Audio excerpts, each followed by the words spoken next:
Assalamualaikum warahmatullahi wabarakatuh. Perkenalkan, kami dari kelompok 10, Prodi Ilmu Sosial, jurusan Ilmu Komunikasi. Kami akan mempresentasikan ilmu tauhid tentang hal-hal yang membatalkan tauhid. Yang pertama syirik, yang kedua kufur atau kafir, yang ketiga munafik, yang keempat murtad. Poin yang pertama, pengertian syirik. Syirik menurut syarah, berdasarkan dalil Al-Quran maupun Sunnah Rasul, berarti perbuatan seseorang yang telah mengaku beriman kepada Allah dengan segala konsekuensinya, tetap mengikuti cara hidup di luar petunjuk Allah. Poin kedua yaitu kufur atau kafir. Kufur atau kafir adalah orang-orang yang menentang dan menolak kebenaran dari Allah Subhanahu wa Ta'ala dan Rasul-Nya. Secara singkat, kafir adalah kebalikan dari iman. Dari segi akidah, kafir ialah kehilangan, yang berarti pula kehilangan sesuatu yang paling berharga dalam diri manusia. Poin yang ketiga, pengertian munafik. Kata munafik adalah isim fa'il yang berarti berbuat-buat atau pura-pura, dan kata masdarnya pula nifak berarti kepura-pura, yaitu keluar dari keislaman secara diam-diam.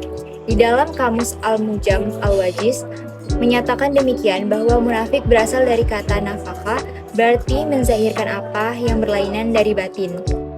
Selanjutnya, poin keempat yaitu murtad. Secara etimologis, murtad dimaknai para ahli fikih sebagai al-rujuan al-Islam atau berbalik dari Islam. Sedangkan secara terminologi, murtad diartikan Abid al-Rahman al-Juzuiri dalam al-Fiqh ala al-Madahib al-Rabah sebagai orang Islam yang memilih menjadi kafir setelah sebelumnya mengucapkan 2 kalimat syahadat dan menjalankan syariat Islam. Kemurtadan itu diungkapkan secara jelas, misalnya usyrik ubi Allah atau saya menyekutukan Allah. Macam-macam perkara membatal iman dan tauhid. Pembatal iman atau nawakidul iman ialah sesuatu yang bisa menghapus iman setelah iman masuk di dalamnya, yaitu antara lain 1. Mengingkari rububiyah Allah atau sesuatu dari kekhususan-kekhususannya, atau konsekuensi memiliki sesuatu dari kekhususan tersebut atau membenarkan orang yang mengakuinya. Yang kedua, menjadikan perantara dan penolong yang ia sembah atau mintai pertolongan selain Allah. Yang ketiga, menolak sesuatu yang ditetapkan Allah untuk dirinya atau yang ditetapkan oleh Rasul-Nya. Yang keempat, mendustakan Rasulullah SAW tentang sesuatu yang beliau bawa. Berkeyakinan bahwa petunjuk Rasulullah SAW tidak sempurna. Yang kelima, menolak hukum syara yang telah Allah turunkan kepadanya atau meyakinkan selain hukum Allah itu lebih baik. Yang keenam, tidak mau mengkafirkan orang-orang musyrik atau ragu tentang kekafiran mereka. Selanjutnya, manfaat mempelajari yang membatalkan iman dan tauhid. Mempelajari hal yang membatalkan iman dan tauhid sangatlah penting karena di dalam tauhid ini merupakan masalah yang paling fundamental dan yang diutamakan dalam Islam. Namun demikian, masih banyak dari kalangan awam yang belum mengerti, memahami, dan menghayati sebenarnya akan makna dan hakikat dari tauhid yang dikehendaki Islam. Sehingga tidak sedikit dari mereka secara tidak sadar telah terjerumus ke dalam pemahaman tentang keyakinan yang menyimpang atau salah persepsi. Umat Islam harus memahami dan mengerti risalah yang dibawa Rasulullah SAW.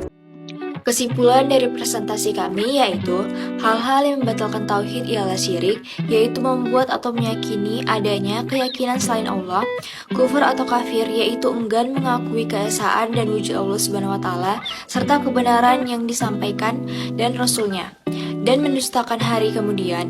Munafik yaitu perbuatan yang lahir batinnya tidak sama, dan murtad yaitu orang Islam yang memutuskan keislamannya. Keimanan dan keislaman saling satu rangka yang tidak dapat dipisahkan. Keduanya saling menguatkan. Jika keduanya lemah, maka semangat pengabdian akan berbalik menjadi pengingkaran kepada Allah Subhanahu wa Ta'ala, dan disitulah hal-hal yang dapat membatalkan tauhid akan terjadi. Allah telah memberikan sarana berupa pikiran, hati, hikmah untuk meneguhkan keimanan seseorang. Sarana akal manusia yang kritis dapat memahami keyakinan dan melihat pertentangan dengan bertanya, berdialog, membedakan, membersihkan, menyisihkan, dan menolak. maka akan senantiasa dapat menemukan hakikat keimanan.